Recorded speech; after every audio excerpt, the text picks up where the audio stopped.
যে সমস্ত উপকরণগুলো আমরা প্রতিনিয়ত রান্নায় ব্যবহার করছি সেই সমস্ত উপকরণ সহযোগেই কিন্তু দোকানের মতো টকঝাল সুন্দর একটা ঘুগনি রেসিপি হয়ে যেতে পারে।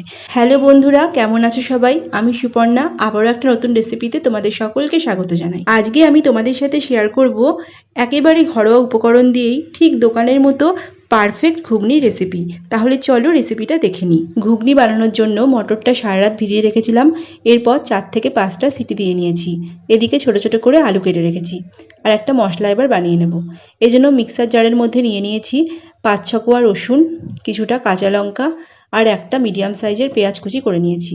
এখন সামান্য জল দিয়ে মিক্সিতে ঘুরিয়ে নেব। এরপর কড়াইয়ের মধ্যে দিয়ে দিলাম পরিমাণ মতো সর্ষের তেল। তেলটা গরম হয়ে গেলেই দিলাম ফোড়ন। ফোড়নে দিয়ে দিলাম একটা তেজপাতা আর কিছুটা গোটা জিরে।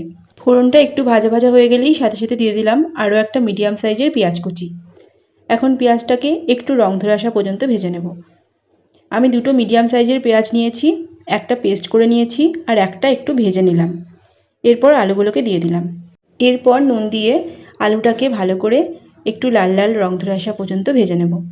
দুরকমভাবে পেঁয়াজটা দেওয়ার জন্য ঘুগনির টেস্টটা খুব ভালো হবে। আলুটা ভাজা ভাজা হয়ে গেছে। এখন গ্যাসের ফ্লেমটা একদম লোতে করে দিয়ে পরপর মশলাগুলো দিয়ে দেব। আদা, রসুন, কাঁচা লঙ্কা আর পেঁয়াজের পেস্টটা দিয়ে দিলাম। দিলাম হলুদ, ধনের গুঁড়ো, জিরের গুঁড়ো আর কালারের জন্য কাশ্মীরি লঙ্কার গুঁড়ো। এরপর মিক্সি ধুয়ে কিছুটা জল দিয়ে দিলাম। এখন মশলাটা খুব ভালো করে কষিয়ে নেব। গ্যাসের ফ্লেমটা মিডিয়াম টু লোয়ে রেখে কিছুক্ষণ একটু নাড়াচাড়া করে মশলাটাকে কষিয়ে নেব। একটা মিডিয়াম সাইজের টমেটো ছোটো ছোটো করে কেটে রেখেছিলাম, সেটাও দিয়ে দিলাম। এরপর একসাথেই সমস্ত মশলার সাথে টমেটোটাকে কষিয়ে নেব।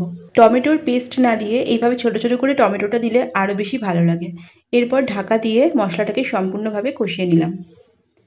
খুব সুন্দর কষে গেছে, খুব সুন্দর একটা গন্ধ বেরিয়েছে। এখন সেদ্ধ করে রাখা মটরটা দেব। মটরটা সেদ্ধ করার সময় আমি অতিরিক্ত জল দিয়ে সেদ্ধ করিনি, তাই আমার যেটুকু ঝোলের জন্য জলের প্রয়োজন সেটুকু জল মিশিয়ে নিলাম।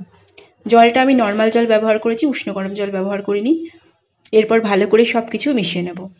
আর এখন গ্যাসের ফ্লেমটা হাই করে দিয়ে বেশ কিছুক্ষণ ফুটিয়ে নেব আর তারপর ঢেকে দেব। মিডিয়াম ফ্লেমে প্রায় 15 মিনিট রান্না করে নিয়েছি। ঝোলটা কিন্তু অনেকটাই টেনে এসেছে। এই অবস্থাতেই নামিয়ে দেবো, কারণ এরপরেও যদি গ্যাসের ফ্লেমে রাখি তাহলে ঝোলটা আরও টেনে নেবে আর ঠান্ডা হওয়ার পর জমে যাবে। একটা দারচিনি আর 4টে এলাচ আমি শিলনোড়ায় বেটে নিয়েছি, এখন সেটা দিয়ে দিলাম। লবঙ্গ ব্যবহার করিনি, তাহলে খুব ঝালঝাল লাগবে। বাজার চলতি কেনা গরম মশলা না দিয়ে যদি এইভাবে বেটে তোমরা দাও তাহলে টেস্টটা কিন্তু একদম সুন্দর হবে। এইভাবে কিন্তু করে দেখতে পারো। অনেকেই হয়তো এইভাবে করো, কিন্তু যারা একটু অন্যভাবে করো তারাও একদিন এইভাবে করে দেখতে পারো। একদম দোকানের মতো টেস্টটা তোমরা পাবে। তাহলে আজকের রেসিপিটা ভালো লাগলে প্লিজ একটি লাইক করে দিও আর বন্ধু হয়ে পাশে থেকো।